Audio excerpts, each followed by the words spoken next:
नमस्कार सांग मैंने आज एक नुआ रेसिपी आपण मानक यूट्यूब वर्ल्ड आनी देउछि।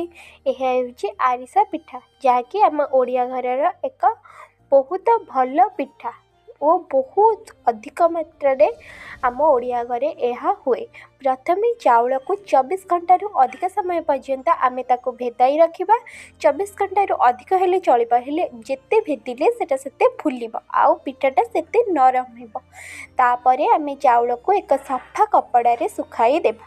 सुखाई सारा पर आमे ताहाकू चूना करदेबा। चूना कला परे आमे आको चलाई देबा द्वारा आउ सेतिरे खाद रहिबा नहीं, जहा द्वारा कि आम पिठा बहुत स्मूथ हेबो। देखंतु मो चूना को मु केपरी थापिकी रखिछि, जहा द्वारा आपणक पिठा आउ तेल रे पड़िले केबे भी खोलिबो नाही। एबे मु एक कड़ाई को गरम करी सेथिरे अल्प पानी देली, ता देरे अल्प गुड़ देली। गुड़ को मेल्ट कर सारा पर मुझको भल भाव में गोलाइली, जहाँद्वारा कि मोर पागटी बहुत भल हेबो। एवं देखंतु मो गुड़ एबे केते मात्रा रे ऊपर को फुली आसुची और फुलिला परे मुझे गोटे गिनारे टिके पानी नहीं ताको टेस्ट कली। जस्ट टिके से जिते अठालिया हो आसो मु कड़ाई को तल को काढ़ीदेली, से अल्प अल्प चूना दे गोलाइली। तापर मोर जंतणी प्रस्तुत हो गला।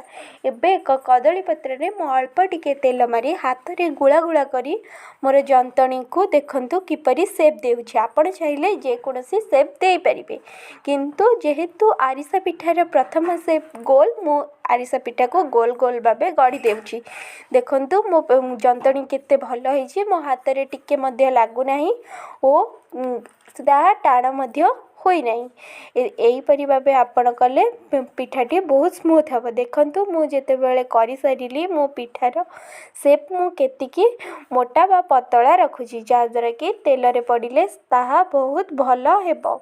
देखंतु आपण माने मो जंतणी रे पिठाटी किपरि होईछि। आपण माने मध्ये एही परि भाबरे बनाइले केबे भी आपणक पिठा खराब हेबनी। तेल रे पड़िले मध्ये से खोलिबो नाही कि टाण मध्ये हेबो नै। एबे मु मीडियम फ्लेम रे तेल को गरम कली। देखंतु मो पिठा पकेइला परे पिठाटी किपरि ऊपर को उठी आसुछि, जहा द्वारा मो तेलटी ठीक भाबे गरम होईछि और मो पिठाटी मध्ये भल भाबे जंतणी प्रस्तुत होईछि। एबे मु ताको गोटे साइड 5 सेकेंड और अन्य साइड 5 रु 7 सेकेंड गरम कर सारिला परे मु याको छाणीबारे लागिली। छाणीबा द्वारा देखंतु मो पिठा गुड़िक केते सुंदर आ केते भल होई जाईछि।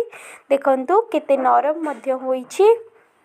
आपण माने एही परि भाबरे आरिसा पिठा बनांतु, देखइबे बहुत भल हेबो। बेस्ट विशेष।